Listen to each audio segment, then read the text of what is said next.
What if everything we know about ancient India is wrong? The chisel marks were too perfect. I ran my fingers along the stone wall deep inside the mountain and felt something no modern tool could replicate, a mere finish on volcanic rock carved 1400 years ago. The dust still clung to my boots from the long trek to Ellora, but standing here in the belly of a temple that should not exist, I realized we have been asking the wrong questions about ancient India. This is not just about religion or art. This is about technology we have lost, ambition we have forgotten, and mysteries that still echo in the dark. I am the explorer of the erased epochs, and this is the chronicle of my journey into India's impossible underground world, where entire temples were carved downward into the earth, one block at a time, until only negative space remained, where staircases plunge 13 stories into darkness with mathematical precision that defies explanation, where the ancients moved 400,000 tons of stone with methods we still cannot explain, and the debris simply vanished as if it never existed. I have discovered caves with walls polished to perfect mirrors that amplify sound in ways that alter consciousness. Paintings 2,000 years old that retain colors modern science cannot preserve for even decades. Stepwells that should have collapsed but stand through principles we are only now rediscovering. And astronomical alignments suggesting these structures were not just temples, but calendars, libraries, and instruments carved into mountains to outlast civilizations. Join me as we descend into the unknown, into spaces where ancient engineers understood acoustics, optics, material science, and human consciousness in ways that challenge everything we think we know about the past. This is not history as you learned it. This is something else entirely. I stood at the edge of the pit and looked down into what should have been impossible. The Kailasa Temple at Ellora is not built, it is excavated. Imagine taking a mountain and carving it away, top to bottom, until only a temple remains in the center. That is exactly what happened here between the 6th and 9th centuries. The structure measures 276 feet long, 154 feet wide, and towers 107 feet high, all carved from a single piece of volcanic basalt. No blocks were assembled. No stones were transported. Instead, ancient engineers removed over 400,000 tons of solid rock, working downward through the cliff face. The locals whispered that it took 3 generations to complete, but ancient records claim something even more extraordinary. According to Sanskrit inscriptions, King Krishna I of the Rashtrakuta dynasty commissioned and completed this temple during his reign, which lasted approximately 18 years, from around 756 AD to 774 AD. 18 years to remove 400,000 tons of hard basalt rock and create one of the most complex structures in ancient India. Modern engineers say that is impossible. Even with today's equipment, diamond wire saws and high-pressure water jets, replicating this would take 50 to 100 years.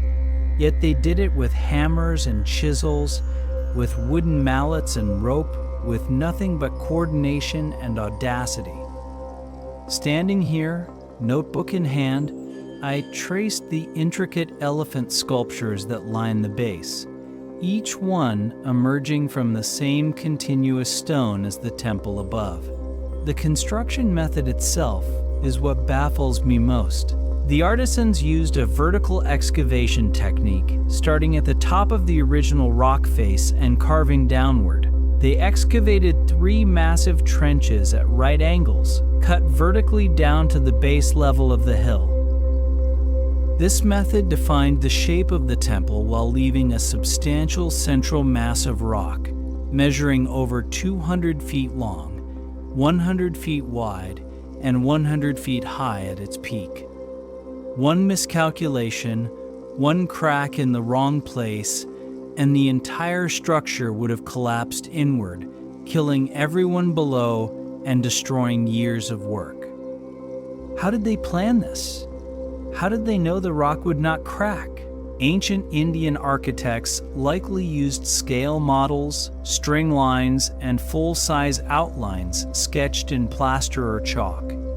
They would have studied the basalt cliff for structural flaws before beginning. But even with careful planning, the margin for error was non-existent. You cannot test a monolithic carving incrementally. You either get it right or you lose everything. The sheer repetition of column motifs, deity groupings, and arch profiles suggests they used templates and stencils, standardization through skilled copying rather than mystical intervention. Yet the precision is extraordinary. Drainage channels carved in negative space allowed monsoon water to exit unseen, preventing cracks and erosion. Small escape vents helped regulate moisture. These are practices consistent with local wisdom shaped through centuries of cave construction. But here is what troubled me most as I examined the site. Some researchers calculate that if the temple truly took only 18 years, workers would have needed to remove over 2.5 tons of basalt rock per hour, every hour, 12 hours a day, 365 days a year. Even experiments with ancient tools on limestone, which is softer than basalt, show that 4 workers needed 4 days working 6 hours each to excavate a single block weighing 2.5 tons. The stone cutting speeded up 6 times when wetted with water, but even accounting for that, the timeline seems physically impossible. Either this site was built over a much longer period, or they had methods for extracting basalt that we have not rediscovered. And, most troubling of all, where did all that removed stone go? There should be mountains of rubble surrounding the site. 400,000 tons of debris does not simply vanish. The debris fields documented by archaeologists are nowhere near large enough to account for the volume of rock removed. Some suggest the stone was transported away and used for other construction projects in the region. Others believe it was pulverized into gravel and spread across the landscape, but no one has found definitive evidence of where it ended up. It is as if the stone simply disappeared into history, leaving behind only absence, only the negative space that became a temple. And as I stood there watching the sunset illuminate those impossible carved towers, I realized this mystery was just the beginning of what India's underground structures had to teach me.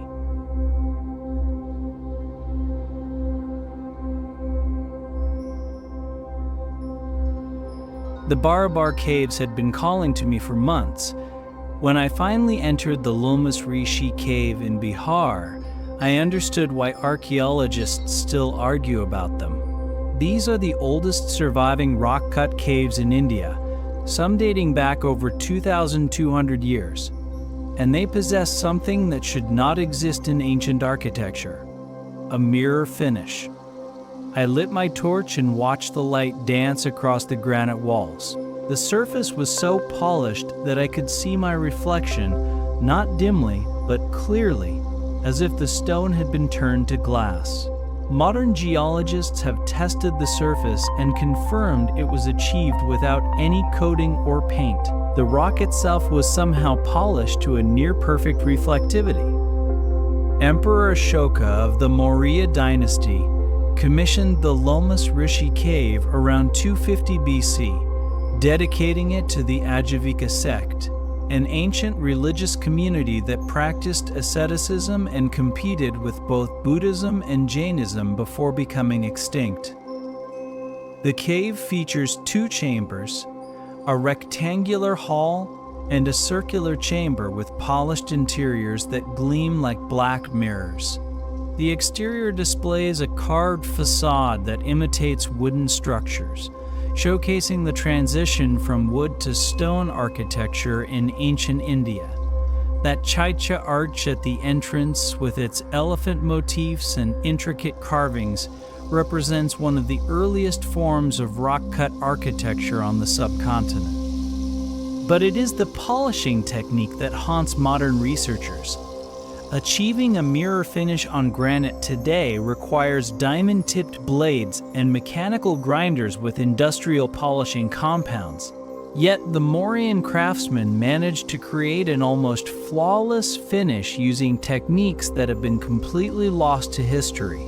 Some researchers suggest Persian influence brought emery grain polishing techniques to India, possibly from regions under the Achaemenid Empire like Naxos and Armenia, where extremely hard abrasive materials were used for stoneworking.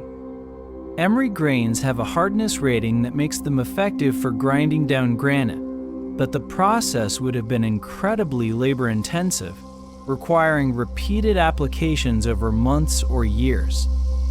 Others point to evidence from the earlier Indus Valley Civilization and Nanda period, suggesting Indians developed these methods independently.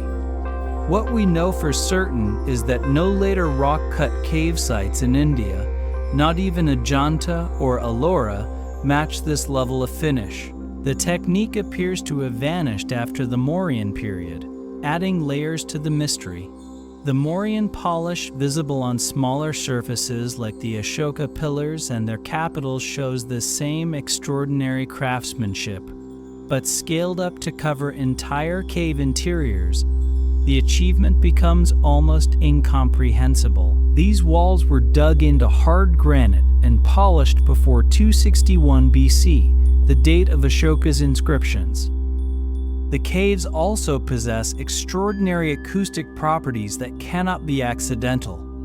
When you chant inside certain chambers, the sound does not echo in normal ways. It amplifies, sustains, and reverberates in patterns that seem designed.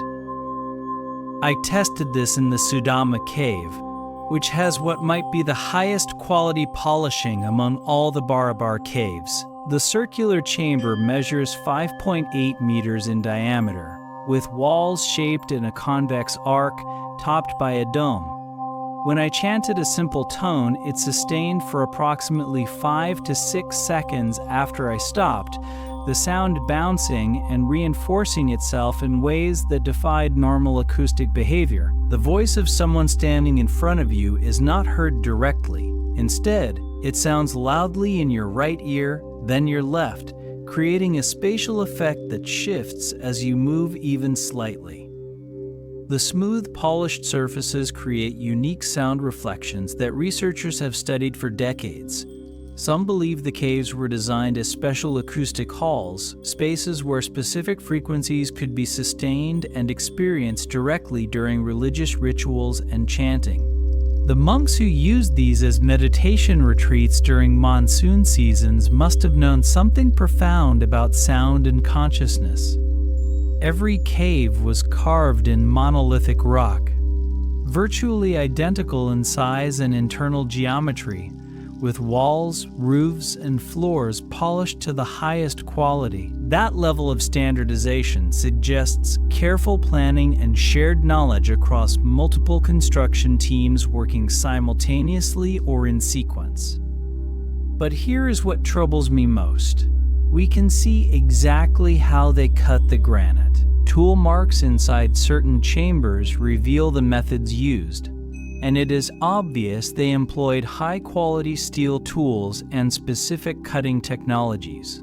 Yet modern scholars remain unclear on many aspects of stone processing equipment and ironworking techniques in ancient India. We know they did it. We can see the results. But we cannot fully replicate their methods using period-appropriate tools. And that gap between what they achieved and what we understand, that is where the real mystery lives, waiting in chambers polished like mirrors, where sound refuses to behave as it should.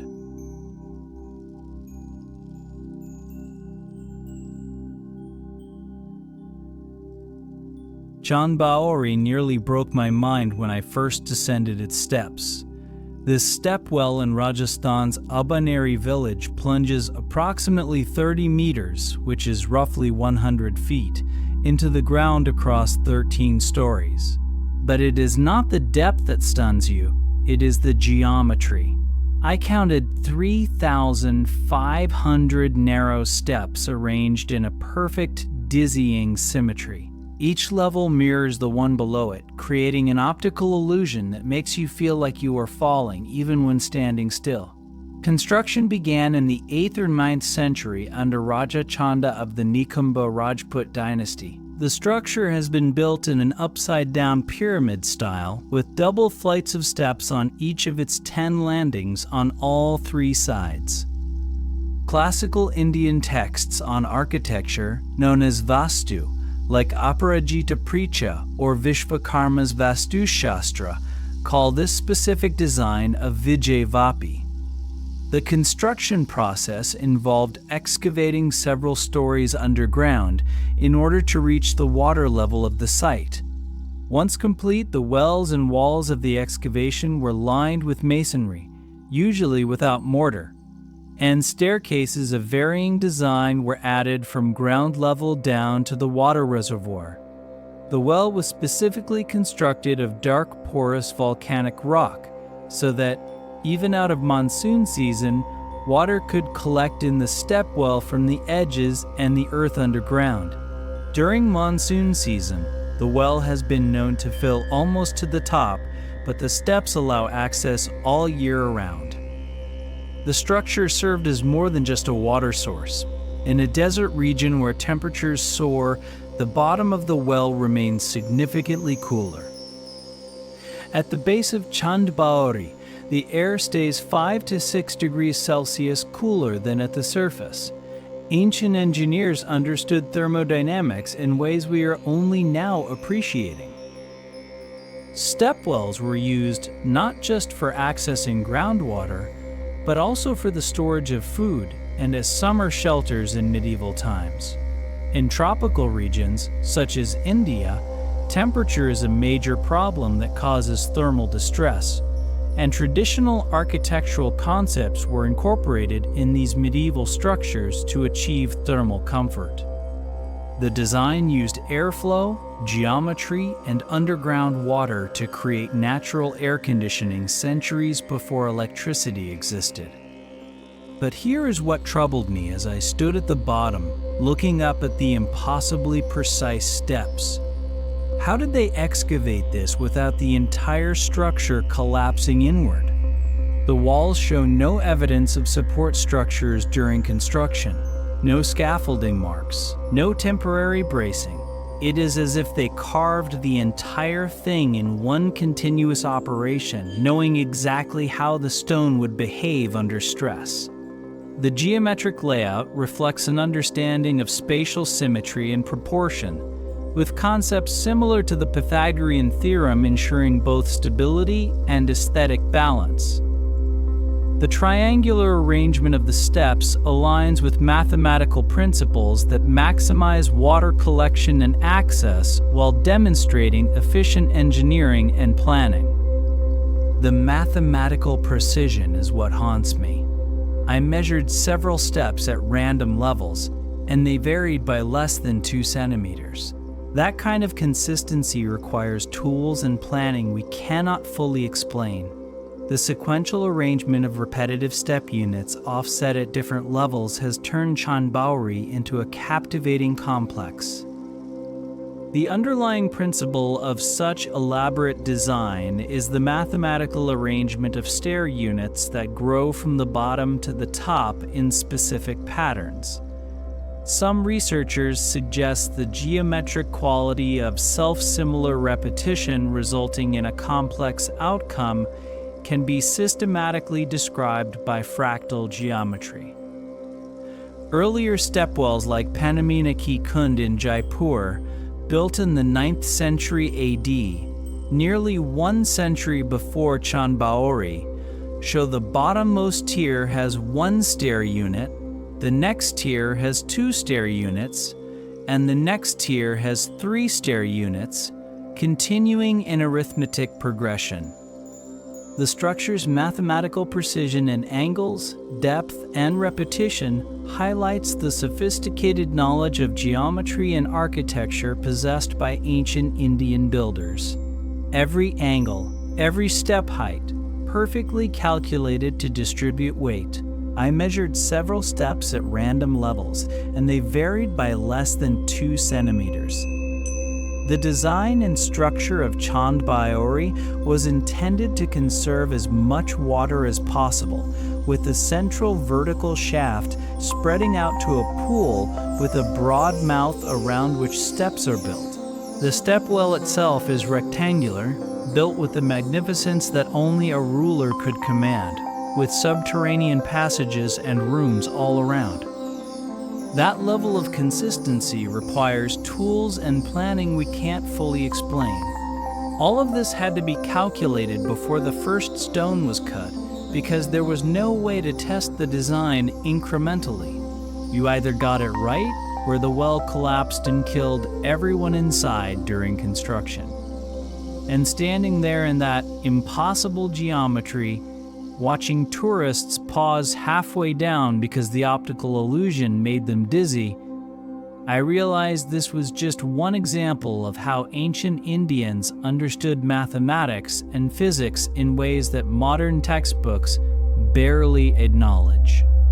But there was more waiting, deeper underground, in caves where light itself seemed to behave differently than it should.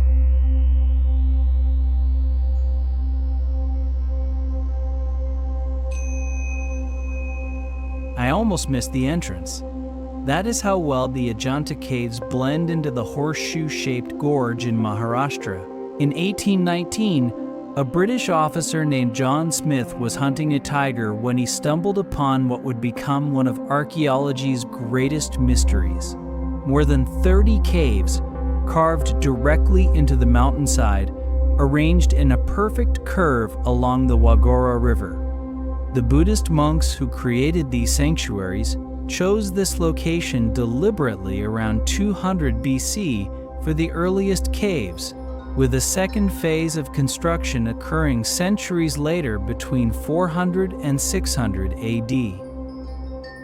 During monsoon season, they needed retreat spaces protected from the elements. But as I explored deeper, I realized these caves served purposes beyond shelter.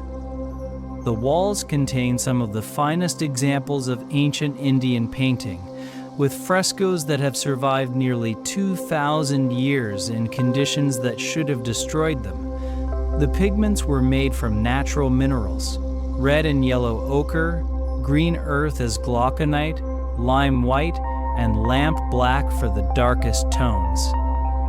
Chemical analysis has identified these mineral sources clearly, but the binding agents remain partially mysterious. Modern conservators have tried to replicate the paint, and it degrades within decades. Yet these ancient murals retain color saturation that seems impossible for their age. Recent research using Fourier transform infrared spectroscopy has revealed that the painters used organic binders, likely animal glue or proteic materials, mixed into both the mortar and paint layers. Over 2 millennia, these organic compounds transformed into calcium oxalate, which now helps preserve the paintings. The ancient texts on painting techniques suggest animal glue was probably used as a binding agent at Ajanta and related sites, applied in a pure tempera technique. The mortar itself was mixed with organic additives such as rice husk, plant fibers, and seeds, creating a complex layered structure that contributed to the painting's longevity. But even knowing the chemical components does not fully explain how these colors have survived when modern attempts using similar materials fail within a human lifetime. The paintings were executed in dry fresco, meaning they were painted on top of a dry plaster surface rather than into wet plaster like European frescoes. All the paintings appear to be the work of highly skilled painters supported by discriminating connoisseurship and sophisticated patrons from an urban atmosphere. It is known from literary sources that painting was widely practiced and appreciated during the Gupta period, but the technical mastery on display here exceeds anything described in surviving texts. The level of detail is extraordinary. Individual flower petals have shading. Fabric shows weave patterns. Faces display subtle emotions captured with brushstrokes, so fine they must have required tools approaching modern precision. Then there are the stupas, hemispherical structures that dominate several caves.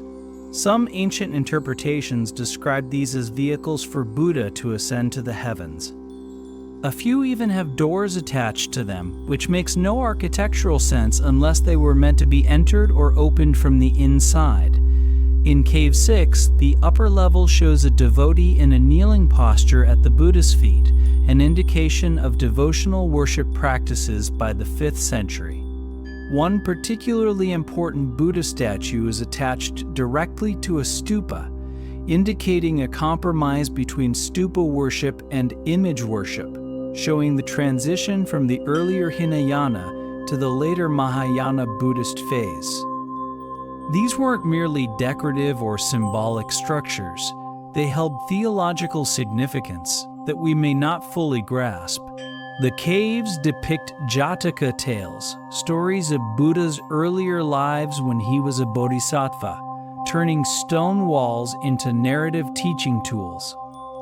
But here is what troubled me as I stood in the dimming light of Cave 26. How did the artists see well enough to paint such fine details deep inside caves with minimal natural light?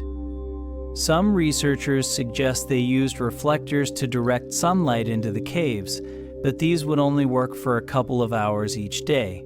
Any other lighting technique involving fire should have left soot marks on the walls, but no one has observed consistent evidence of this. The locals still consider the caves sacred, even though they were abandoned after the 7th century when Buddhism declined in India. But sacred does not mean understood. Standing there, looking at a 2,000-year-old painting that seemed to glow with impossible color, at a stupa door that led nowhere or perhaps everywhere, I realized we are still missing something fundamental about these caves. They were not just art galleries or meditation halls. They were something else, something we have not yet found the right words to describe. And that mystery would only deepen as I traveled south to an island where sculptures seemed to shift their expressions with the changing light.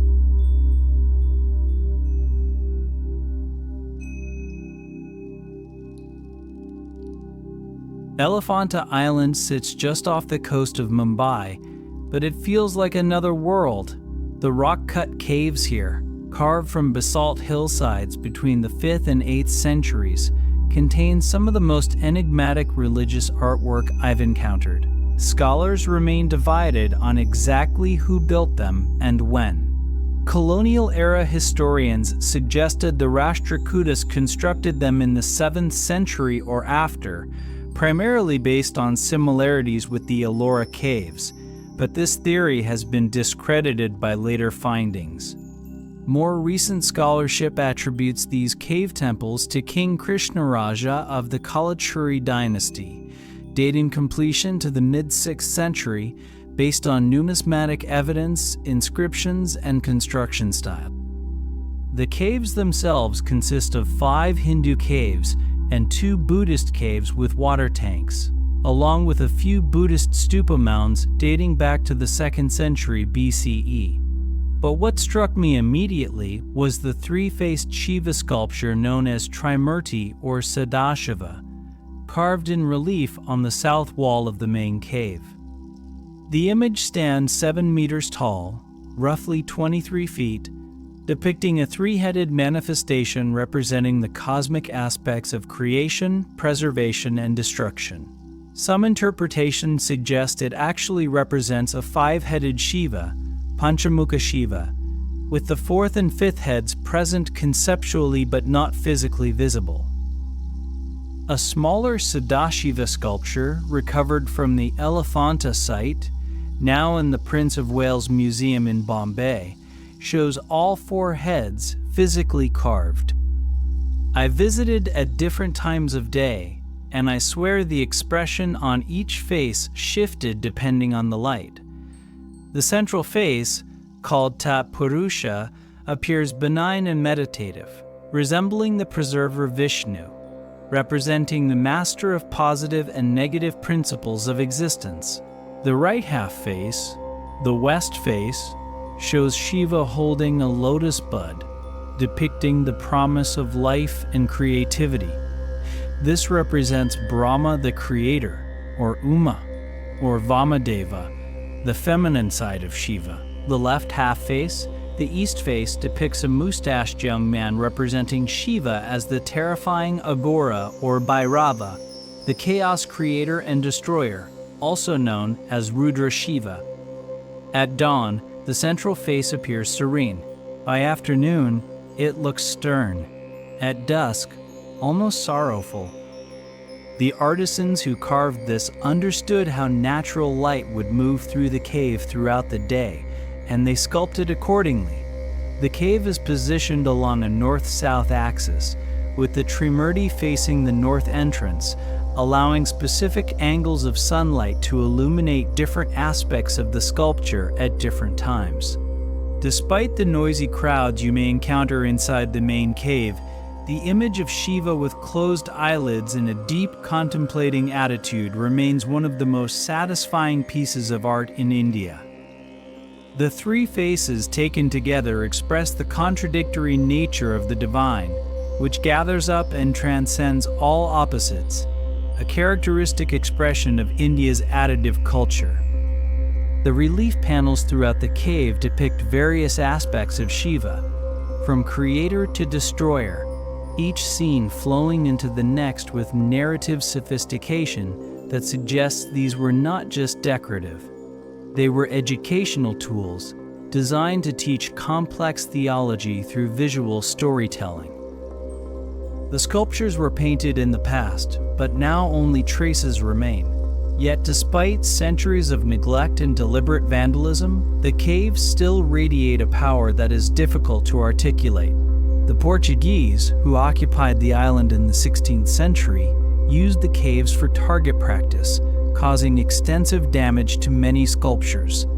Scholars are divided on who most defaced the monuments. Some blame damage during the Sultanate rule, while others link greater destruction to Portuguese soldiers who used the statues as firing ranges. The colonial-era British publications state the caves were defaced by the zeal of both Mohammedans and Portuguese. The Portuguese also removed and then lost an inscription stone from the caves, destroying crucial evidence about the builder's identity. When the Portuguese ceded the island to the British in 1661, the caves had already seen considerable damage. During British rule, many Europeans visited and published their impressions.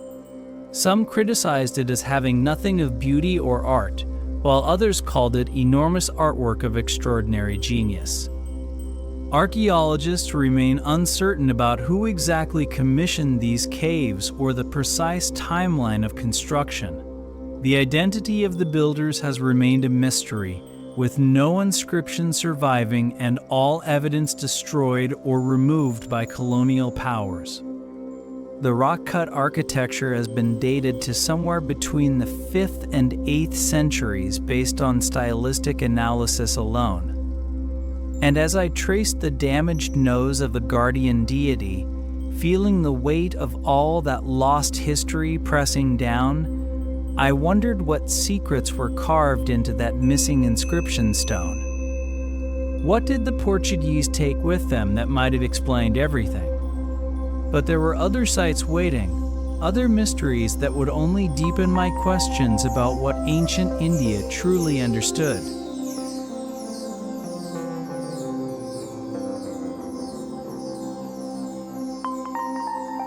The rock face at Badamai in Karnataka seemed too sheer to work with. Yet between the late 6th and early 7th centuries, the Chalukya dynasty carved 4 cave temples directly into this red sandstone cliff, 3 Hindu temples and 1 Jain temple, each requiring you to climb steep steps that make modern tourists cautious. Kirtivarman I and his brother Mangalasha oversaw the construction during their reigns from 567 to 610 CE. The caves are carved out of soft Badami sandstone on a hillside overlooking the Agastya Lake, formerly called Vatapi Lake, which was constructed in the 7th century as the kingdom's primary water source. An inscription found in Cave 3 records the dedication of the shrine by Mangalasha in Saka 500, which corresponds to 578 or 579 CE in the solar calendar. The inscription, written in Old Kannada language, enabled precise dating of these rock cave temples to the 6th century, making Cave 3 the oldest firmly dated Hindu cave temple in India and the earliest dated Hindu temple in the entire Deccan region. This epigraphical evidence suggests the cave temple was inaugurated on the full moon day, November 1st, 578. The cave artworks, in some cases, even show the artist's signatures carved into the stone, a rare personal touch in ancient Indian architecture. I examined the ceiling of Cave 3, the largest and most elaborate in the complex. The stone above has been carved to create the illusion of wooden beams and supports, complete with grain patterns and joinery details. Why would they carve stone to look like wood? The answer, I realized, is that these caves represent a transition period. Earlier sacred structures were built from wood, and when stone became the preferred material, the artisans carried over the aesthetic language they knew. The Lad Khan Temple at nearby Aihole, dedicated to Shiva, incorporates early wooden architectural elements directly into stone with its flat roof, square sanctum, and pillared hall. But that raises another question. If they were imitating wooden architecture, does that mean even older wooden temples once existed in India, now lost completely to time and decay? The skills and forms of rock architecture developed at existing art centers like Ajanta were applied and elaborated in the excavation of rock-cut cave temples at Aihole and Badami. Early Chalukya experiments in arriving at functionally viable prototypes at Aihole and Badami eventually enabled the ultimate conceptualization of complex temple structures at Pattadakal. One noteworthy feature of these cave temples is the running frieze of Ganesh in various amusing postures carved in relief on each plinth, showing a playful side to religious architecture. The plan of each cave follows a consistent pattern, including an entrance with a veranda supported by stone columns and brackets, a distinctive Chalukya feature, leading to a columned main hall, and then to the small square shrine cut deep inside the cave. The Bama cave temples have rock-cut halls with 3 basic features: pillared veranda, columned hall, and a sanctum cut out deep into rock. The architecture includes structures built in both Nagara and Dravidian styles, marking the first and most persistent architectural idiom adopted by the early Chalukyas. This blending of northern and southern Indian architectural traditions showcases the dynasty's position as a cultural bridge. Cave 1 is dedicated to Lord Shiva and features a stunning depiction of Nataraja Shiva in his dynamic dance pose, carved with movement and energy, frozen in stone. Cave 2 and Cave 3 are dedicated to Lord Vishnu, with Cave 3 featuring Vishnu as Trivikrama taking his cosmic stride across the universe. The 4th cave, the Jain Temple, features sculptures of Tirthankaras ranging from 9 inches to 8 feet tall, demonstrating the religious tolerance of the Chalukya dynasty.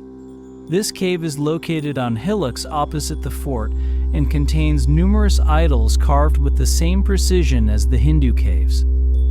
The Chalukyan Dravida architectural style on display here influenced temple design across South India for centuries. I could see proto-versions of features that would later appear in massive stone temples built above ground. These caves were not just worship spaces. They were experimental laboratories where architectural ideas were tested in stone before being scaled up. The religious diversity represented in the Badami caves highlights the coexistence of Hinduism and Jainism during this era, making them significant cultural landmarks that reflect the dynasty's religious tolerance and cultural sophistication.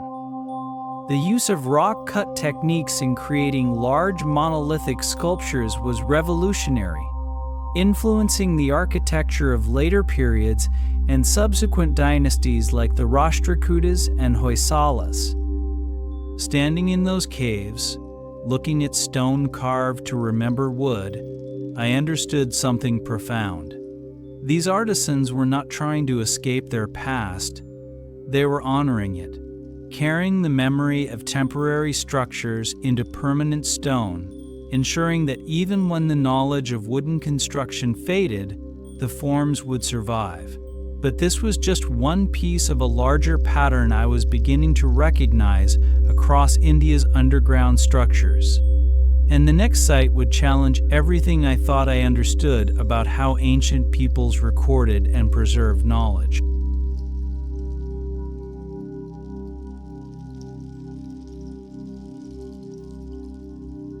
The forest path to Unakoti in Tripura felt like entering a forgotten realm. This archaeological site, shrouded in mystery and local legend, contains massive rock carvings and sculptures scattered across a hillside, covering approximately 150 acres. The name Unakoti translates to one less than a crow, suggesting there should be nearly 10 million sculptures here. In reality, there are a few hundred scattered across the landscape, but the mythology persists. According to folklore, a sculptor named Kalu Kumhar attempted to carve 1 crore images in a single night to accompany Lord Shiva to Kailasa. When he failed to complete the task before dawn, Shiva left without him, and the unfinished works turned to stone. I stood before the central figure, a massive face carved into the rock face measuring 30 to 40 feet high. Scholars debate whether it depicts Shiva or a synthesis of Hindu deities, and honestly, it could represent multiple interpretations. The ambiguity might be intentional. The sculptures show influences from both Hindu mythology and local tribal traditions, suggesting the site may have served multiple religious communities over centuries. One theory espoused by researchers is that Unakoti was probably a sacred spot for local Tibeto-Burmese tribes, and the sculptures were made to mark the site of the conversion of these tribes to Shaivism.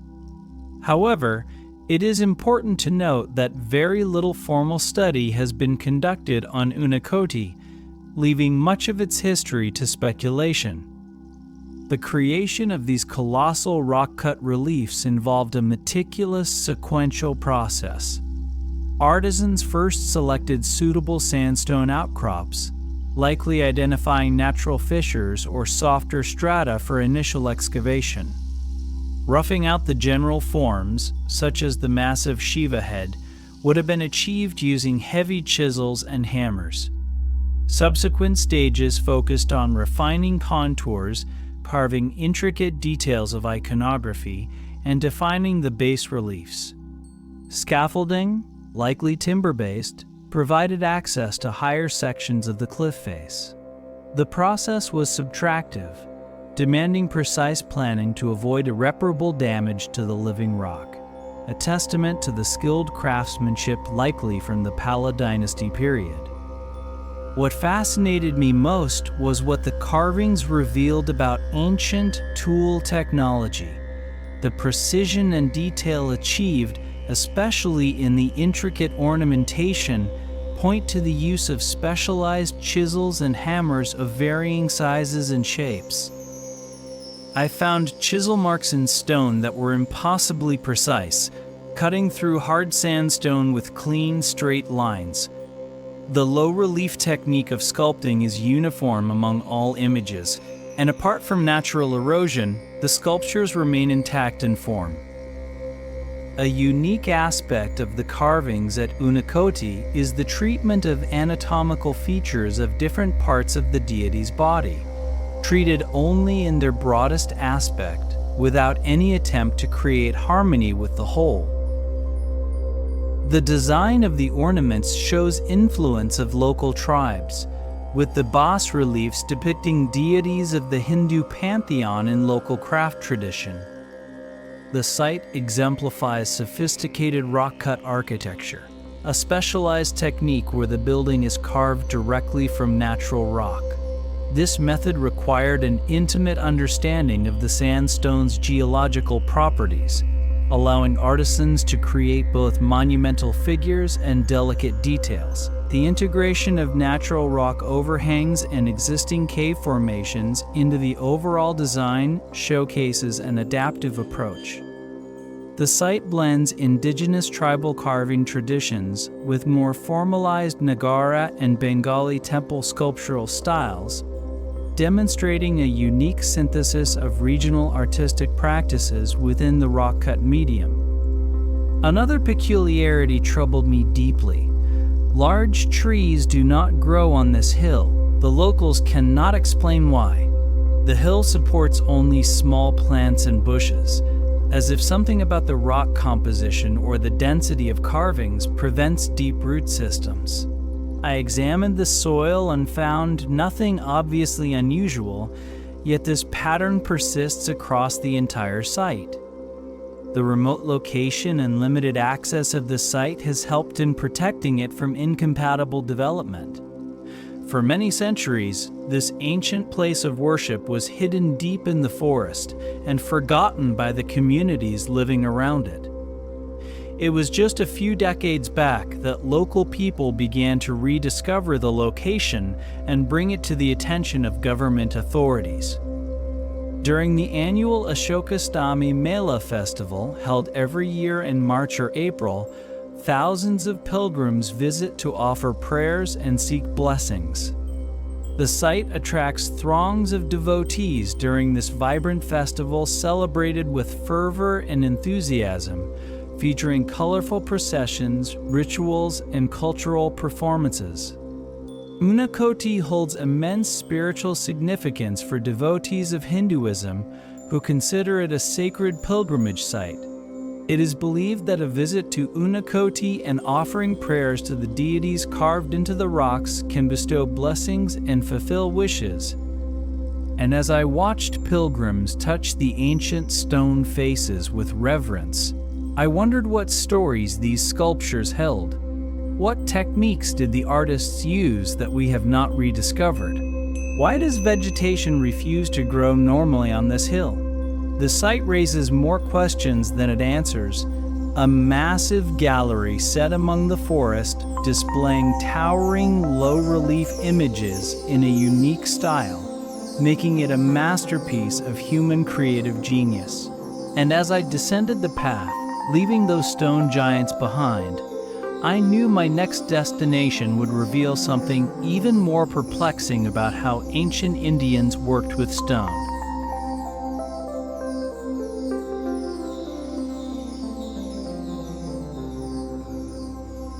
Undavali Caves in Andhra Pradesh caught me off guard. The 4-story rock-cut structure is impressive enough, but it is the statue inside that stops you cold. A massive reclining Vishnu, sculpted from a single block of granite, stretches across the cave floor on the 2nd level. His sleeping posture, known as Anantashayana, shows him resting on the cosmic serpent Shesha, but the scale is what overwhelms you. The statue measures approximately 13 feet long and 5 feet high, carved with such detail that you can see the folds in his garments and the serene expression on his face. This is not a statue that was carved elsewhere and moved. It was carved in place, meaning the artisans had to visualize the entire figure within the stone before making a single cut. One mistake, one wrong angle, and the whole piece would be ruined. The monolithic nature of the sculpture demonstrates extraordinary planning and skill. The artisans who created this, around the 5th century CE, during the Vishnu Kundina dynasty, had no room for error. They worked directly on the granite block, chiseling away everything that was not Vishnu, a subtractive process that required absolute confidence in their vision. The smooth, polished surfaces and detailed relief work are testaments to the craftsmanship of ancient Indian stoneworkers. The statue depicts Lord Vishnu in a reclining posture, also known as Anantasayana, resting on the serpent Adishisha, a common iconographic representation in Hindu tradition. The Undavali complex reflects both Gupta and Chalukya architectural influences, suggesting it was built or modified during a period of cultural exchange. These caves were carved out of solid sandstone on a hillside in the 4th to 5th centuries CE, primarily during the Vishnu Kundina dynasty era, which ruled from 420 to 620 CE. The site has a complex religious history, originally serving as a Jain abode, resembling the architecture of the Udayagiri and Kandagiri caves. The caves later became a site for Buddhist monks and eventually transformed into Hindu temples. The first level of the cave is a carved vihara and includes Buddhist artwork, while architectural elements such as chaitya halls and stupas attest to early Buddhist practices. The walls feature frescoes depicting mythological stories, though many have faded over centuries. Depictions of gods, mythological figures, and floral motifs weave a visual narrative that celebrates both natural beauty and divine intervention. Ancient artisans employed innovative techniques to carve these intricate details right into the rock, leaving behind a legacy that continues to astound both art historians and visitors. There is also a separate cave dedicated to the Hindu Trinity, Brahma, Vishnu, and Shiva together. The first story accommodates a triple shrine at the back, each with a pillared hall in front, originally dedicated to the Trinity. What struck me as I studied the sleeping Vishnu was the expression on his face. It is not just peaceful, it is knowing. The sculptor captured something beyond rest. It is the repose of someone who understands cosmic secrets, who is dreaming the universe into existence. The iconography represents Vishnu in cosmic sleep between cycles of creation, the moment when all existence returns to potential before manifesting again. The artistic execution conveys not just physical rest, but metaphysical contemplation frozen in stone. Every detail, from the positioning of the hands to the drape of clothing, carries symbolic meaning that ancient viewers would have recognized immediately. The 4-story Padmanabhaswamy temple structure is the largest in the complex, measuring approximately 29 meters long and 16 meters wide, with an east-facing facade. Each level reveals increasing sophistication in carving technique. The ground floor is an unfinished, low-pillared hall with 8 pillars and 7 door openings on the facade. The upper levels are rougher, as if the artisans were learning as they went. By the time they reached the bottom level where Vishnu sleeps, they had mastered the stone completely. The caves showcase a confluence of religious influences, reflecting the region's diverse spiritual history over centuries. The architecture of Undavali caves is similar to Udayagiri caves in Madhya Pradesh, both dating back to the 4th to 5th century CE and built during the Gupta period. The technique of rock-cut architecture allowed ancient builders to harness natural geological formations, turning raw stone into artistic masterpieces. These caves are not built but excavated, a process that required immense skill, planning, and labor. The monolithic structure, carved directly into the rock with no use of bricks or mortar, represents one of the finest examples of ancient Indian engineering. Standing there, looking at a sculpture that took months or perhaps years to complete, carved from a single piece of granite with tools that seem inadequate for the task, I understood something profound. These ancient artisans were not just creating religious art, they were demonstrating mastery over matter itself, proving that with patience, vision, and skill, even the hardest stone could be transformed into something that speaks directly to the human soul. But this mastery was not limited to sculpture alone. My next discovery would reveal how ancient Indians understood acoustics and geometry in ways that still puzzle modern scientists.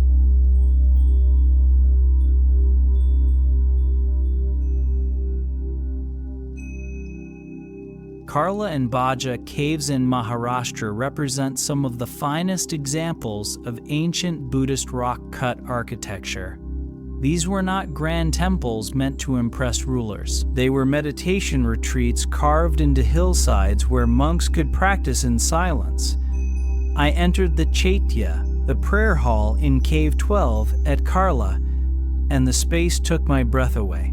The entire structure imitates wooden architecture down to the smallest detail, complete with patterns that look like wood grain and joinery, all carved from solid basalt rock.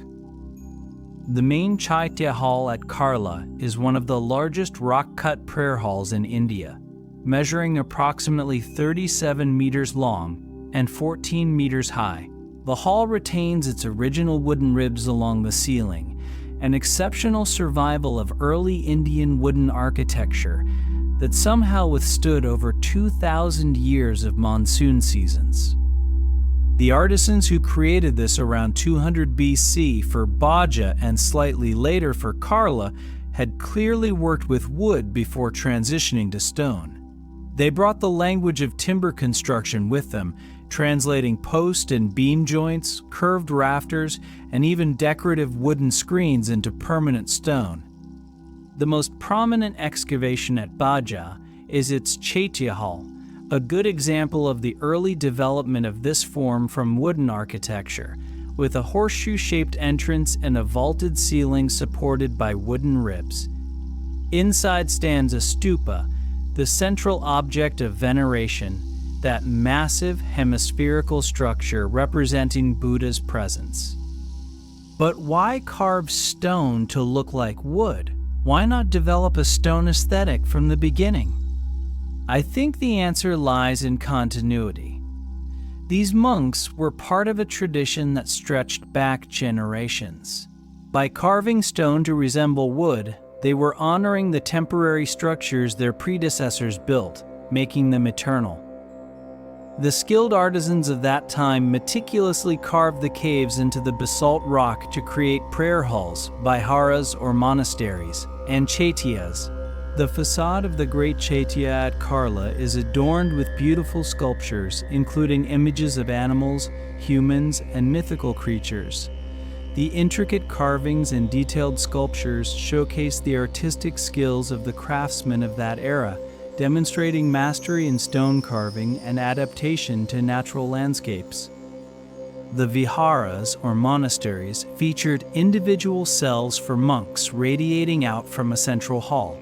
Each cell was just large enough for a sleeping mat and meditation, typically containing a central hall surrounded by individual meditation cells cut into the rock walls, allowing each monk a private space for practice and rest. The austerity was intentional. These spaces were designed to remove distraction, to create environments where the only thing that mattered was inner work. Beyond the Grand Chaitya at Karla, the caves offer a labyrinth of viharas that once served as dwelling places for monks. These viharas showcase stunning rock-cut architecture, featuring elaborately carved doorways, vaulted ceilings, and serene meditation chambers. Each cell tells its own story, inviting visitors to visualize the lives of those who sought enlightenment within these hallowed caves. The site also includes water cisterns carefully designed to collect and store rainwater, which was crucial for the monks' sustenance during their stay in the caves. These practical features demonstrate that the cave complexes were not just symbolic spaces, but functioning monasteries supporting residential communities. The caves at Baja, Karla, and related sites were carved from the basalt hills of the Western Ghats to serve as viharas and chaityas. These caves not only provided places for meditation and communal worship, but also reflected the integration of religion, art, and commerce, as traders often sponsored the construction of these monuments in gratitude for safe journeys and prosperity. Baja caves are estimated to have been created approximately 2,200 years ago, around 200 BC, and belong to the Hinayana sect of Buddhism. The cave location is on an important ancient trade route running from the Arabian Sea eastward into the Deccan Plateau, making it a strategic point for travelers and merchants. These caves are excellent specimens of the early phase of rock-cut architecture in Western India, dating back to the 2nd century BCE, during the period of the Satavahana dynasty. The structures, mainly stupas, prayer halls, and multi-story living quarters, are carved out of rocky cliffs formed from volcanic eruptions. As I sat in one of those cells at Baja, listening to the wind whistle through the cave entrance, I understood something profound. These were not just architectural achievements, they were tools for transformation, spaces engineered to alter consciousness.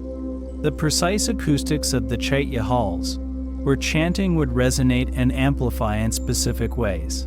The carefully controlled light entering through the horseshoe arched entrance, creating dramatic shadows that shifted throughout the day.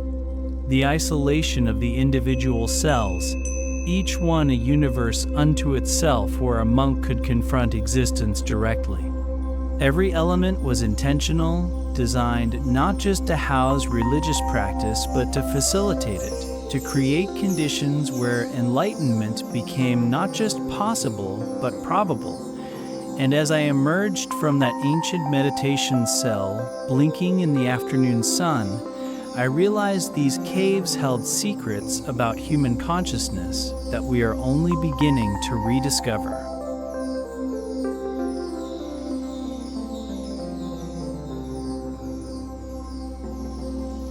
Back in the Barabar caves, there's a chamber I haven't fully described yet. The Sudama cave contains something that modern engineers still struggle to replicate. The polishing technique creates such perfect reflectivity that when you light a lamp inside, the entire chamber glows as if lit by dozens of sources. I tested this with a single candle. The flame reflected off the curved walls, multiplying and bending until the whole space seemed luminous. The interior walls of the cave represent a technical feat. They are perfectly flat with polished granite surfaces that create a mirrored effect. The flat, mirror-plane surfaces reverberate sound, creating a very pronounced echo phenomenon, amplifying vibrations and harmonies, and may have been favorable to the songs or chanting of the monks. The acoustic properties were equally strange. When I chanted a simple tone, it sustained for nearly 15 seconds after I stopped, the sound bouncing and reinforcing itself in ways that seemed to defy normal echo behavior. Some researchers believe the caves were designed as sonic meditation chambers, places where specific frequencies could be sustained and experienced directly. The semi-hemispherical inner sanctuaries act like giant resonators, creating a pure, ringing echo that lasts several seconds. Scientists have measured the resonance frequency across multiple Barabar chambers and found something remarkable. They all vibrate at approximately 34.4 Hz, regardless of size, shape, or orientation. This frequency sits just at the threshold of human hearing, creating a sensation that is felt as much as heard. To achieve identical resonance across multiple differently sized chambers is almost impossible without precise acoustic engineering. It is as if these spaces were tuned intentionally, like a series of instruments. If the Barabar caves were truly tuned to a specific frequency, it suggests they were designed for acoustic rituals, where sound itself was the tool of transformation. Perhaps chants, mantras, or vibrations once filled these halls, interacting with human consciousness through resonance.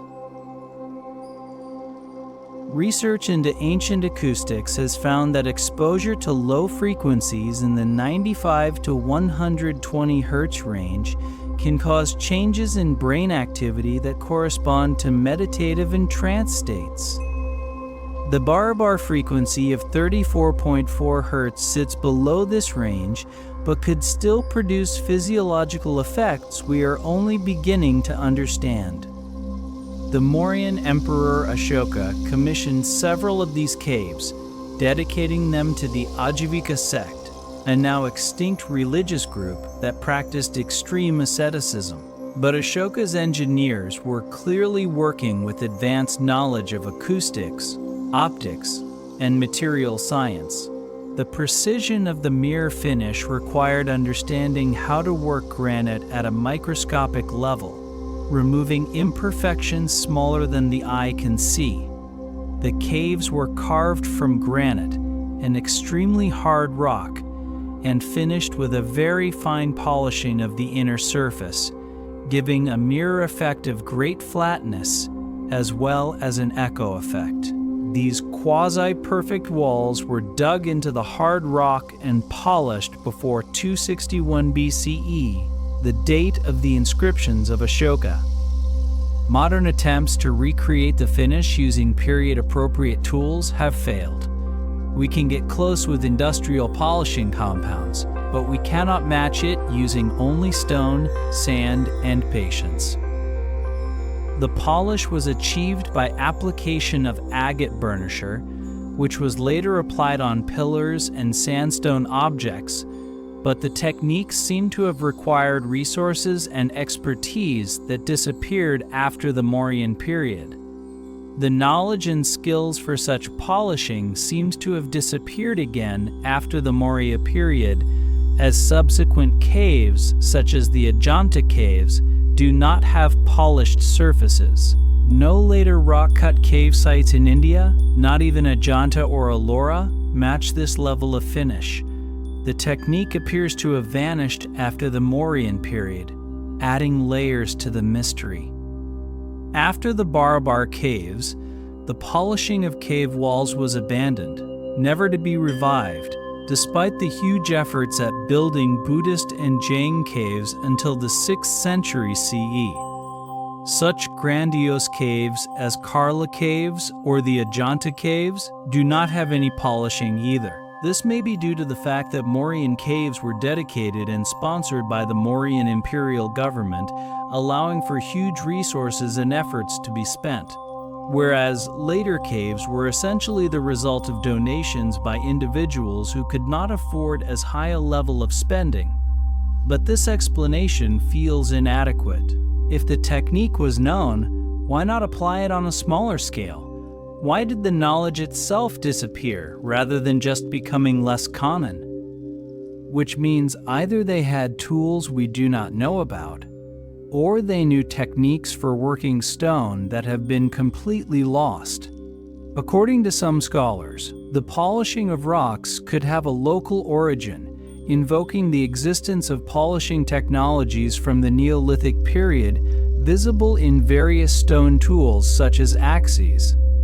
However, There is no trace of evolution from these Neolithic tools to polished stone architecture, and the Barabar caves are essentially a sudden technological break with no local history, suggesting the import of these techniques from another culture.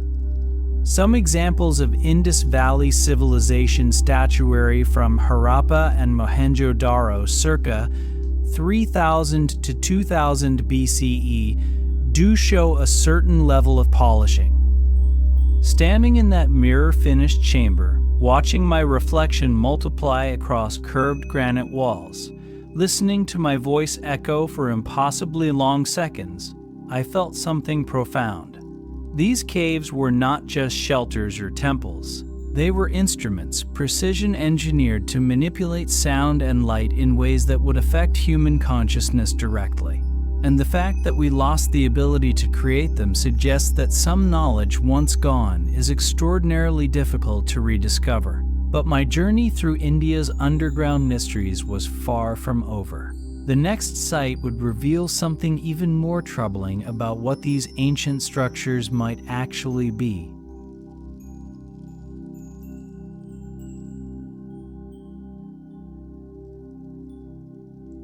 At Ellora, I started noticing something strange about the layout of the 34 caves. They are not randomly distributed along the 2-kilometer rock face. The 12 Buddhist caves, numbered 1 through 12, cluster at the southern end. The 17 Hindu caves, numbered 13 through 29, dominate the center. And the 5 Jain caves, numbered 30 through 34, occupy the northern section. At first, this seems like simple religious segregation. But when I started examining the orientation and alignment of major structures, something extraordinary emerged. Research has shown that the caves at Ellora, while largely facing west due to the mountain range orientation, have significant clustering in the direction of solstices. Several of the largest caves align with key astronomical events, solstices and equinoxes, in ways that cannot be accidental. The study of astronomical orientation at Ellora reveals that caves 22 through 29 seem clustered toward summer solstice directions. The Kailasa Temple at the center, Cave 16, sits at a point where sight lines through adjacent caves create markers for solar and lunar observations. This entire complex may have functioned as an astronomical instrument as much as a religious center. The temple itself was designed as a replica of Mount Kailash, embodying ancient Indian cosmology and connecting the earthly with the divine. The alignment of spaces, from the expansive courtyard to the sanctum, represents the path to enlightenment and reflects sacred geometry where every element is meticulously aligned to evoke cosmic order. Ancient Indian astronomy was extraordinarily advanced. Texts like the Surya Siddhanta calculated planetary movements with accuracy that would not be matched in Europe until the Renaissance. But most of that knowledge was recorded in manuscripts and transmitted through mathematical formulas. What if Ellora represents an attempt to encode that knowledge in stone, to create a permanent physical record of cosmic cycles? I spent 2 days mapping sightlines and waiting for specific sun angles. The temple's layout reflects sacred geometry, where every element is meticulously aligned to evoke cosmic order. The towering Shikara symbolizes Mount Kailash, while the central sanctum and Shivalinga represent the union of the physical and spiritual worlds. What I found suggests the caves were positioned to track not just annual solar cycles, but longer periodicities, movements that take decades or centuries to complete. The orientation to cardinal directions must have been an important part of the design and development of the caves. Similar studies of nearby megaliths in the South Kannara region of Karnataka have revealed positive correlation of sight lines with sunrise and sunset points on the horizon for both summer and winter solstices. Stone alignments and avenues in the region have been suggested as calendar devices, monitoring calendrical events through astronomical observations. A megalithic site at Vibhutihalli in Karnataka contains alignments of stones arranged in patterns where rows point to the direction of equinoctial sunrise and sunset. If similar principles were applied at Ellora, then these caves represent something far more sophisticated than religious architecture alone. They would be instruments for tracking celestial time across generations. The Buddhist caves from 500 to 750 AD, the Hindu caves from 600 to 870 AD, and the Jain caves from 800 to 1000 AD represent continuous construction over 5 centuries. This extended timeline suggests not just religious devotion, but sustained astronomical observation across dynasties and belief systems. The fact that 3 different religions contributed to this complex while maintaining consistent orientations suggests a shared understanding of celestial mechanics that transcended theological differences. The caves at Ajanta, built in a horseshoe curve, show similar patterns. The early period caves point south, while the later Vakataka period caves point east and west with specific orientations. If Ellora and Ajanta were both designed with astronomical considerations, it suggests a widespread tradition of embedding celestial knowledge into monumental architecture. This was not unique to India. Angkor Wat in Cambodia shows multiple solstice alignments connecting temples to the cyclic movement of the cosmos. Sacred sites across cultures show similar patterns, suggesting that ancient peoples understood the importance of connecting their monuments to celestial cycles. If I am right, then Ellora is not just art or religion. It is a calendar carved into a mountain, designed to outlast any civilization that built it. The temple's construction, carved downward into the rock, mirrors a spiritual journey from the material world to higher realms. But it may also represent a descent into time itself, marking cosmic cycles that extend far beyond human lifespans. The octagonal shikhara, towering above the landscape, symbolizes Mount Kailash and serves as a focal point for pilgrims. But it may also function as a celestial marker visible from great distances. The elephant carvings throughout the complex symbolize strength and divine grace, but their precise positioning may encode additional astronomical information we have not yet deciphered. Standing there at sunset, watching light move across carved stone and patterns that repeat annually, I understood something profound. These ancient engineers were not just building temples. They were creating time machines, structures that would allow future generations to track the cosmos even if all written knowledge disappeared. And the fact that we are only now beginning to recognize this astronomical dimension suggests we have been reading these structures wrong for centuries, seeing only religion when we should have been seeing science encoded in stone. But there was one more aspect of these underground structures that troubled me deeply, and it would force me to reconsider everything I thought I understood about ancient engineering.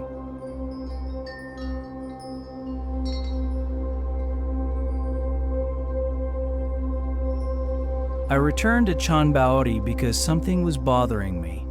Stepwells across India are architectural marvels, but most have thick walls and clear support structures.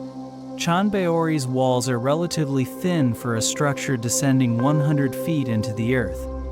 I examined the engineering more carefully this time, looking for evidence of how they prevented collapse during construction.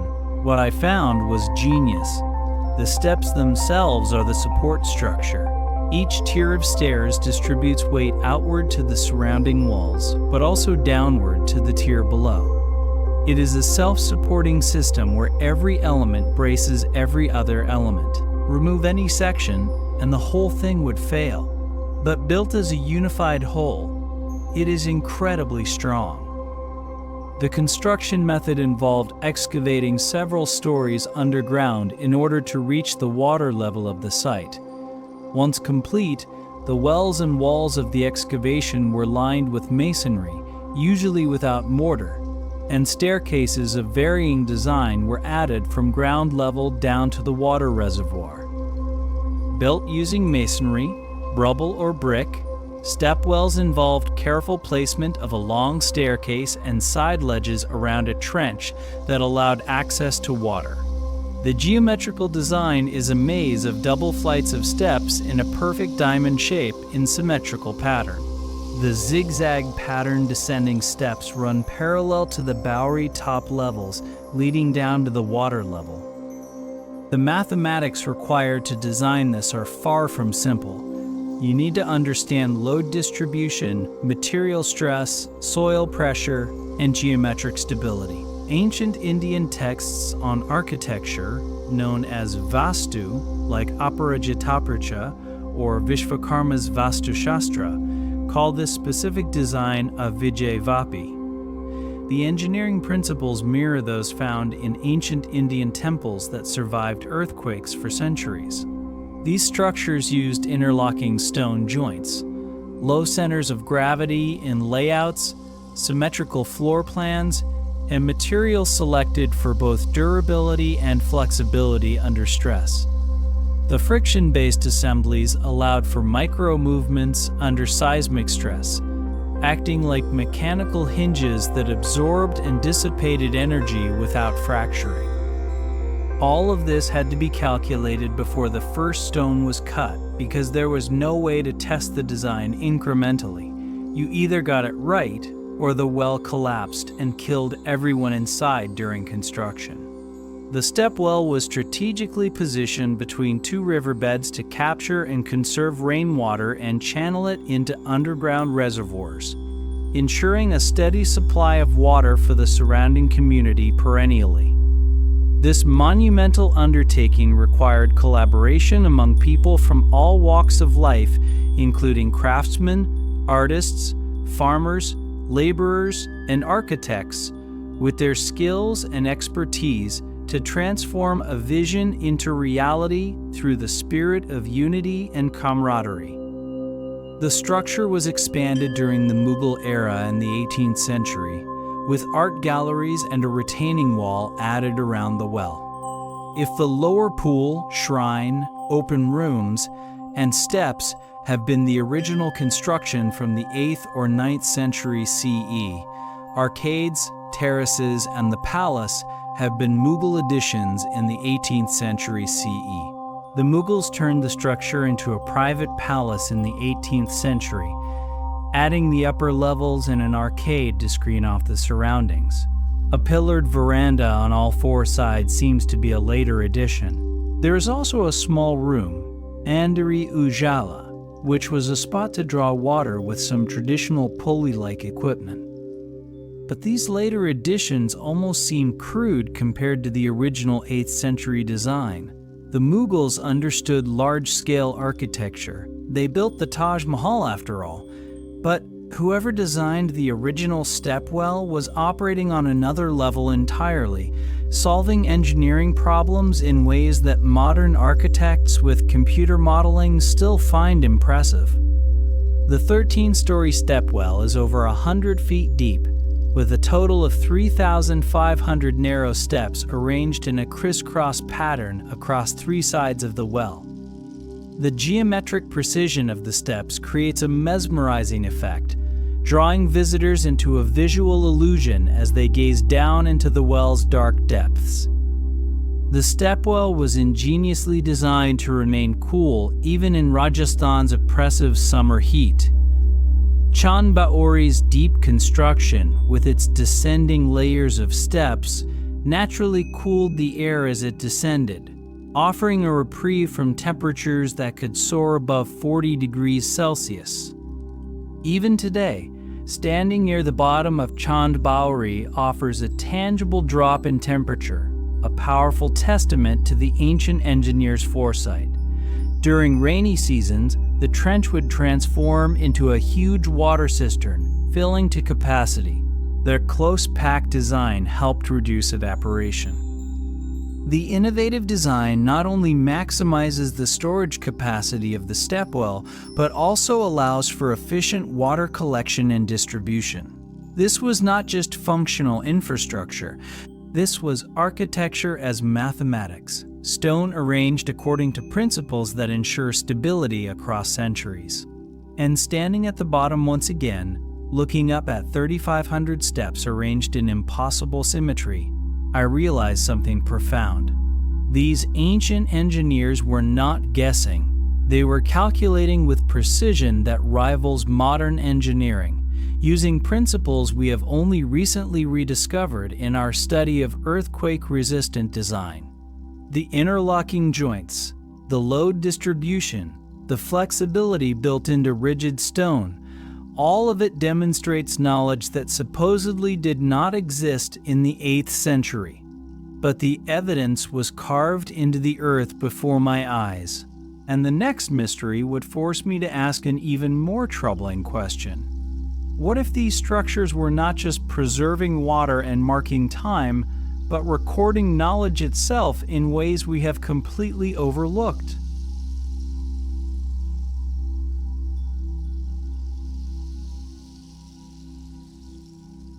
The paintings inside Ajanta haunted me. I have seen ancient pigments before, usually cracked and faded, barely visible under careful museum lighting, but the Ajanta frescoes, some nearly 2,200 years old, retain color saturation that seems impossible.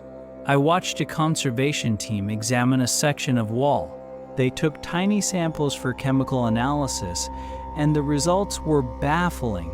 The pigments were made from common natural minerals: red and yellow ochre, crushed green malachite, blue lapis lazuli, imported through ancient trade routes, and lamp black for darks. But the binding agent that holds the pigment to the stone wall and ensures their preservation, that is where the mystery deepens.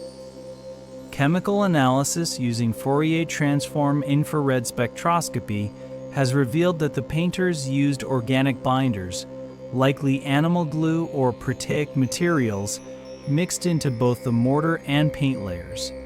Over 2 millennia, these organic compounds transformed into calcium oxalate, which now helps preserve the paintings. The ancient texts on painting techniques suggest animal glue was probably used as a binding agent at Ajanta and related sites, applied in a pure tempera technique. Where others have expressed the possibility of glue or casein, the consensus leans toward animal glue for that purpose. The pigments of the Ajanta paintings are easily softened by water, showing the existence of water-soluble binding medium in the paint layer. But here is what troubles modern conservators. Even knowing the chemical components does not fully explain how these colors have survived when modern attempts using similar materials fail within a human lifetime. The technique of paintings is purely tempera, and the investigation showed that organic binder has invariably been used in the preparation of mud mortar of Ajanta in accordance with ancient texts, which might have now transformed into calcium oxalate. The mortar is also found mixed with organic additives such as rice husk, plant fibers, and seeds. This complex layered structure contributed to the painting's longevity in ways we still do not completely understand. The painting techniques at Ajanta are similar to the European fresco technique, but with a crucial difference. The layer of plaster was dry when it was painted. First, a rough plaster of clay, cow dung, and rice husks were pressed onto the rough cave walls. This was then coated with lime paste in order to create a smooth working surface. The dark outlines of the figures were then added, followed by a palette of only 6 colors. The pigments the artists used came from natural resources, sourced from local minerals, and the use of natural pigments contributed to the mural's resistance against fading, a factor that modern conservators still study. The The level of detail is extraordinary. Individual flower petals have shading, fabric shows weave patterns, faces display subtle emotions captured with brushstrokes so fine they must have required tools approaching modern precision. Depictions of gods, mythological figures, and floral motifs weave a visual narrative that celebrates both natural beauty and divine intervention. The palette's subtle gradations and the skillful depiction of light reflected an advanced understanding of visual perception, predating similar techniques in European medieval art by several centuries. The halls of worship have preserved the oldest Indian narrative wall paintings and picture strips, which escaped being repainted in Ajanta's later art period. Some of the frescoes depict scenes from the Jataka tales, stories of Buddha's previous lives. Others show palace life, elephants, dancers, and intricate textile patterns. These were not primitive religious illustrations. They were sophisticated art created by masters who understood perspective, light, shadow, and color theory. And they were painted on rough stone walls deep inside caves with minimal natural light.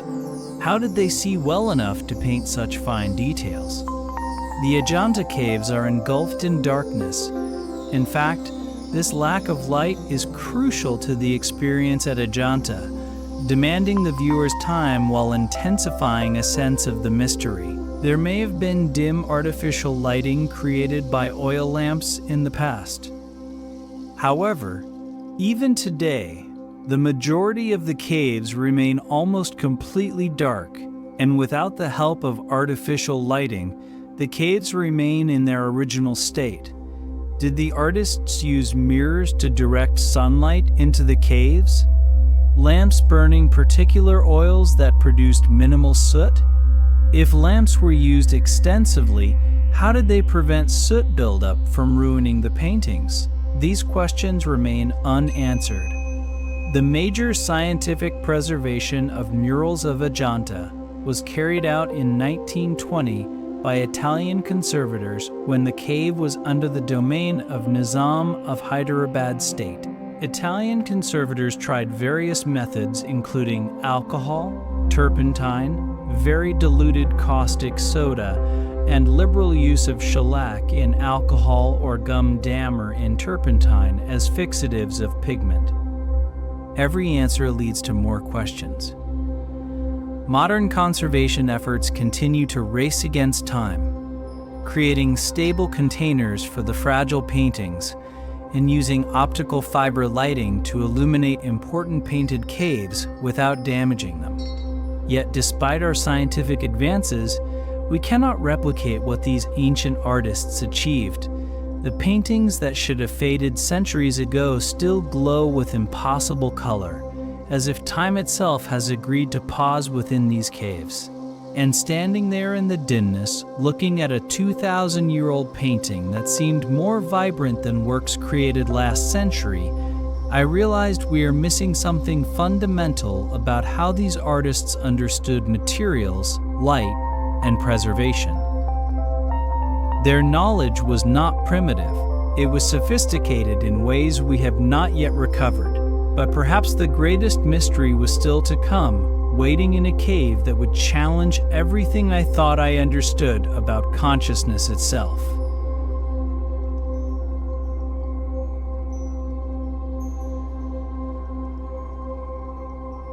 There is a cave at Ellora that does not appear in most guidebooks. Local guides mentioned it reluctantly, and only after I had spent several days at the site. It is one of the smaller Buddhist caves, numbered but rarely visited. When I asked why tourists skip it, one guide said, "People do not like how it makes them feel." I went alone at sunset. The cave is simple, a small meditation chamber with minimal decoration, one of several cells within the multi-story Buddhist caves that once housed monks in silent contemplation. But the moment I stepped inside, I felt it. A presence, a weight, something I cannot adequately describe. I sat down and attempted to meditate. Within minutes, I felt overwhelmed with emotion. Not my emotions, I am certain of that.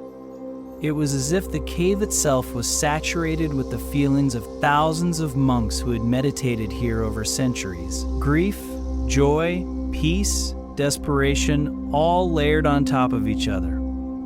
I checked my equipment. No unusual electromagnetic readings, no temperature anomalies. Acoustically, the chamber is dead. Sound does not echo at all. It is absorbed completely. That absorption might be the key. If sound does not escape, perhaps other forms of energy do not either. Places of worship have a longer reverberant or resonance, so the sound stays in one space for a longer time, and this reverberant creates a feeling of spirituality. The effect is similar in a cave, where the natural acoustics create sensations of being in a space removed from ordinary reality.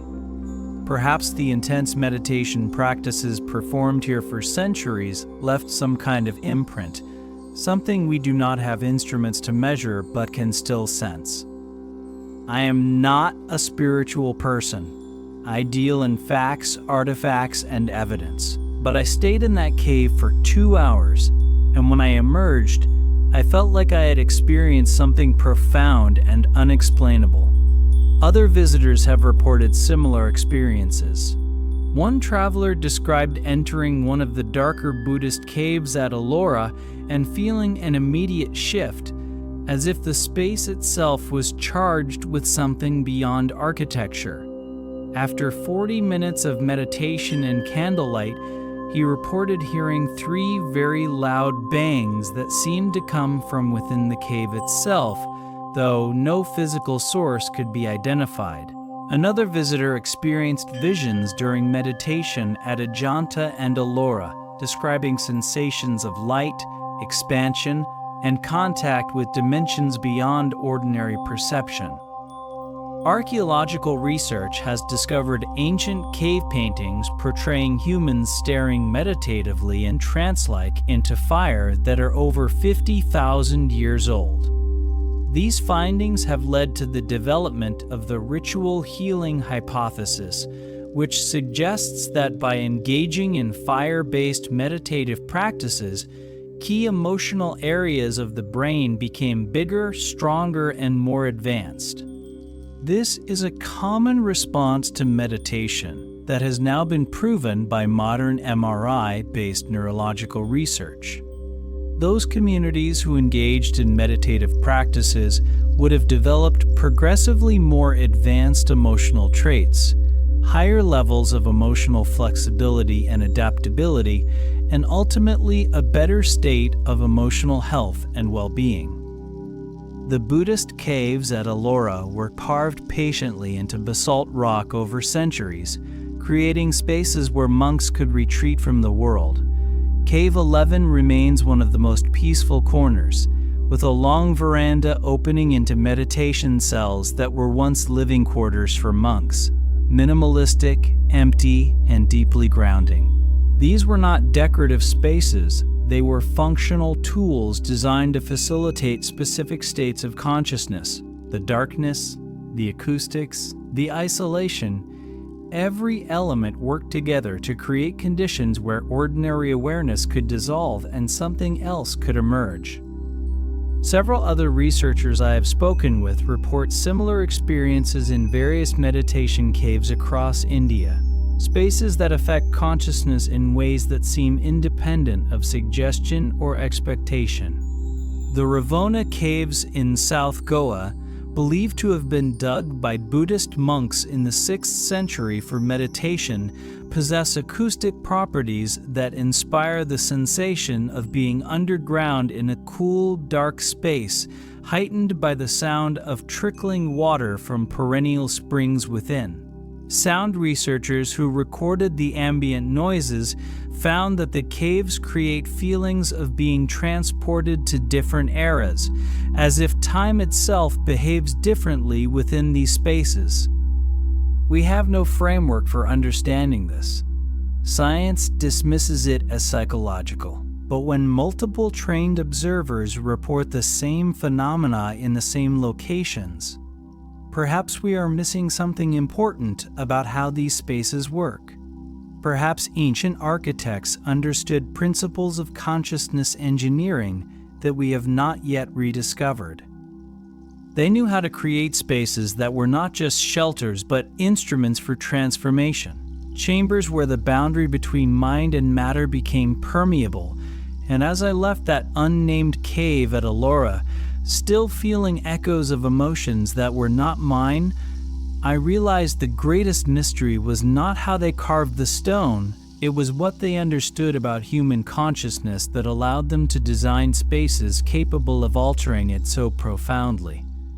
But there was one final revelation waiting, hidden in plain sight across multiple sites, that would change everything I thought I understood about these underground structures.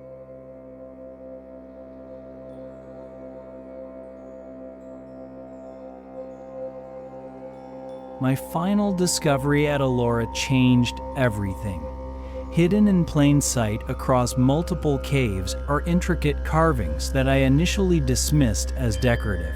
But when I started photographing them systematically and comparing images, patterns emerged. Geometric designs that repeat with slight variations. Sequences of symbols that look almost like notation. Mathematical ratios embedded directly into temple architecture, with the golden ratio appearing in structural proportions and the placement of smaller shrines creating geometric patterns based on advanced trigonometry. On the walls of the Kailasa Temple, there is a section where carved panels seem to depict construction techniques, step-by-step illustrations of how to carve, support, and polish stone. It is subtle, integrated into mythological scenes, but it is there. What if these caves are more than temples? What if they are textbooks? Ancient civilizations faced a serious problem. Knowledge recorded on palm leaves, cloth, or wood degrades quickly in India's climate, but stone lasts. What if the artisans deliberately encoded technical knowledge into the decorative programs of these caves, ensuring that even if written records were lost, the information would survive? The unfinished scrap of rock on the right upper side of the Kailasa Temple complex demonstrates carving techniques employed by craftsmen from the Pallava region, showing exactly how they worked from top to bottom. This is not just decoration, it is documentation frozen in stone. I found similar patterns at Ajanta, Elephanta, and the Barabar caves.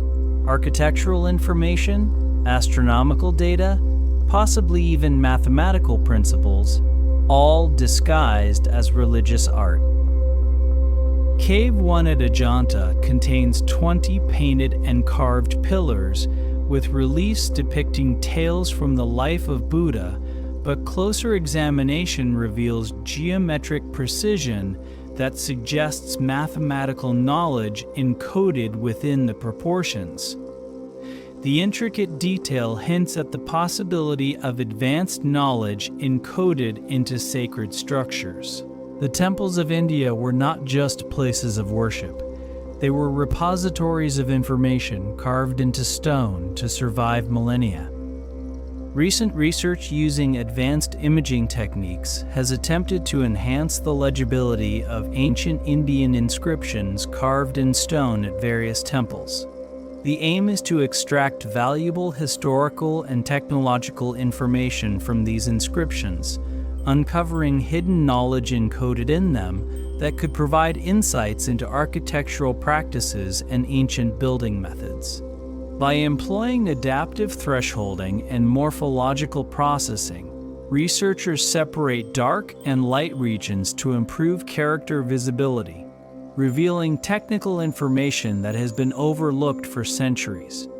This suggests that our ancestors deliberately embedded knowledge in multiple formats, ensuring its survival through redundancy.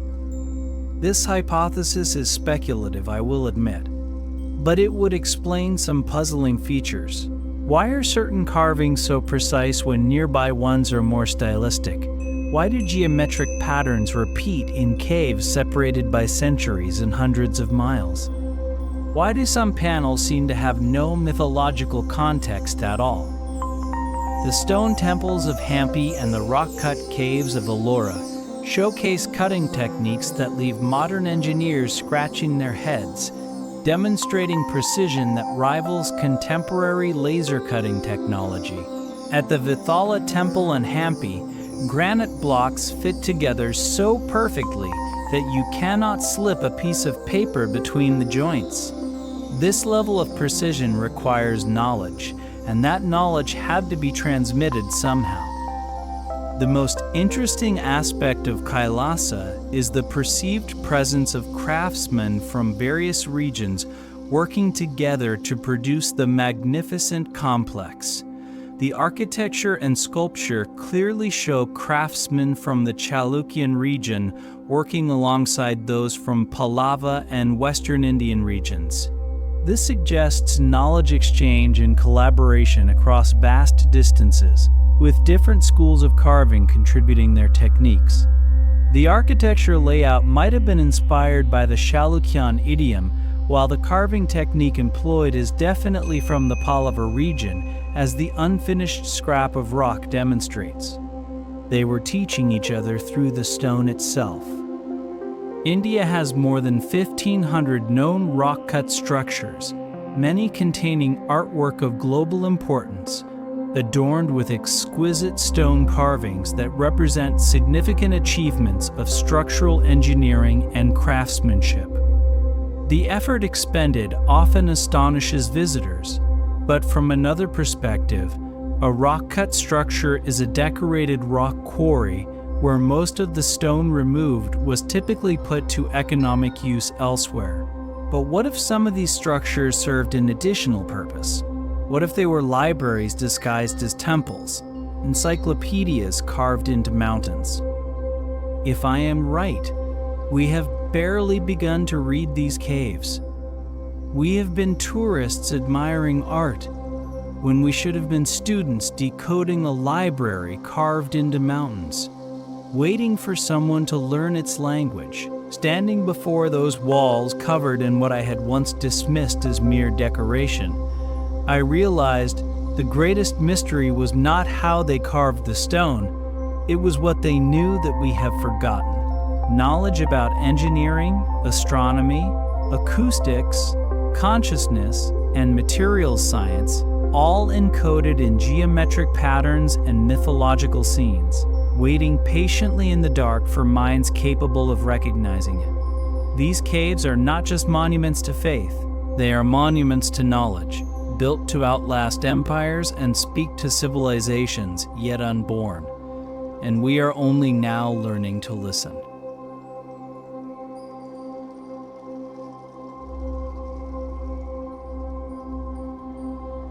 I returned from the caves with more questions than answers.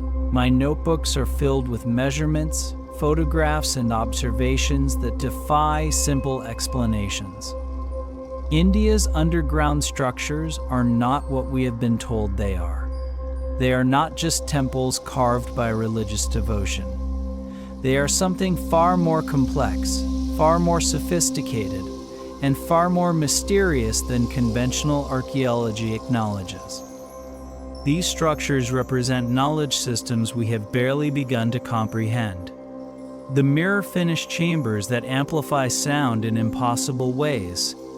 The stepwells engineered with mathematics that rival modern computer models. The paintings preserved for 2,000 years using techniques we cannot replicate. The astronomical alignments tracking celestial cycles across centuries.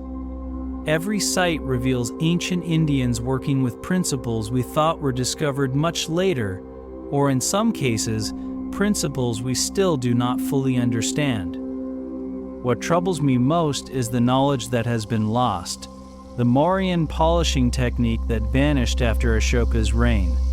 The binding agents that kept Ajanta's colors vibrant for millennia, the acoustic engineering that turned caves into consciousness-altering instruments, the structural calculations that prevented Chand Baori from collapsing under its own weight. All of this existed, functioned perfectly, and then disappeared from human memory as if it had never been. We are left with the artifacts but not the understanding, with the results but not the methods. Standing in those underground spaces, I felt the weight of forgotten civilizations pressing down through stone. The monks who meditated in acoustic chambers designed to alter brain states. The astronomers who encoded celestial knowledge into cave alignments.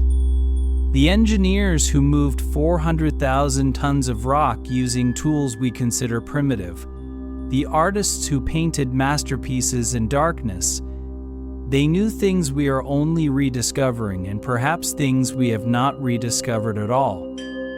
Another piece of the puzzle, another secret swallowed by the ages. But I have learned one thing on this path through India's impossible underground world. History does not whisper, it waits. Carved in stone, hidden in geometry, encoded in acoustics and alignments, waiting patiently in the dark for minds ready to see what has always been there. These caves are not tombs of the past, they are messages to the future, and we have only just begun to read them. The journey continues. There are more caves to explore, more patterns to decode, more mysteries waiting beneath the earth. This is just one chapter in a much larger story. And perhaps, if we listen carefully enough to what the stone is telling us, we might recover knowledge that could change everything we think we know about human history, human capability, and what ancient civilizations were truly capable of achieving.